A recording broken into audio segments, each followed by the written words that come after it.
ওয়ানডেতে 20তম century, Tanzid বললেন আরও বেশি হতে পারে। মেহেদী হাসান মিরাজ সংবাদ সম্মেলনে তখন শেষ দিকে তার সামনে বসে থাকা সাংবাদিকদের কেউ কেউ বের হওয়া প্রতিশ্রুতি দিতে শুরু করলেন। হুট করেই তখন সংবাদ সম্মেলনে কক্ষে এলেন তানজিদ হাসান।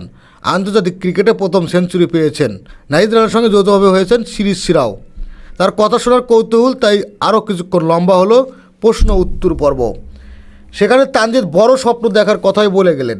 তার সংবাদ সম্মেলনে একটা প্রশ্ন উত্তরই হয়তো ঠিক। তানজিদ সেঞ্চুরি পাওয়ার পর বয়স ভিত্তিক দলে তার নির্বাচক এখন কোচ হান্নান সরকার ফেসবুকে লিখেছেন তানজিদ ওয়ানডেতে 20 সেঞ্চুরি করবেন, এমন আশা তার।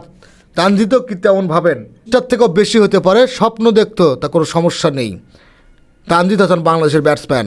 এমন প্রশ্ন তানজিদের উত্তর, চেষ্টা করব, হয়তো 20টার থেকেও বেশি হতে পারে, স্বপ্ন দেখতে তো কোনো সমস্যা নেই। তা নিয়ে থাকা বড় স্বপ্নটা অবশ্য এতদিন যেভাবে পূরণ করতে পারেনি তানজিদ। আন্তর্জাতিক ক্রিকেটে তিনি পা রেখেছেন 2.5 বছর, দলে একাদশে নিয়মিত হয়েছেন অনেক দিন। ওয়ানডে আর টি20 মিলিয়ে খেলেছেন 75টি ম্যাচ, তাতে যে খুব খারাপ খেলেছেন তাও নয়।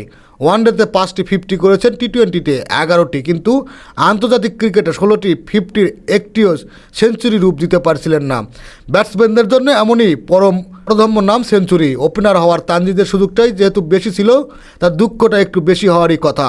তানজিদের কোথাও বোঝা গেল তেমনই, একটু খারাপ তো লাগলোই সেঞ্চুরি না পেলে। হয়তো আরও আগে হওয়া উচিত ছিল, কিন্তু করতে পারিনি।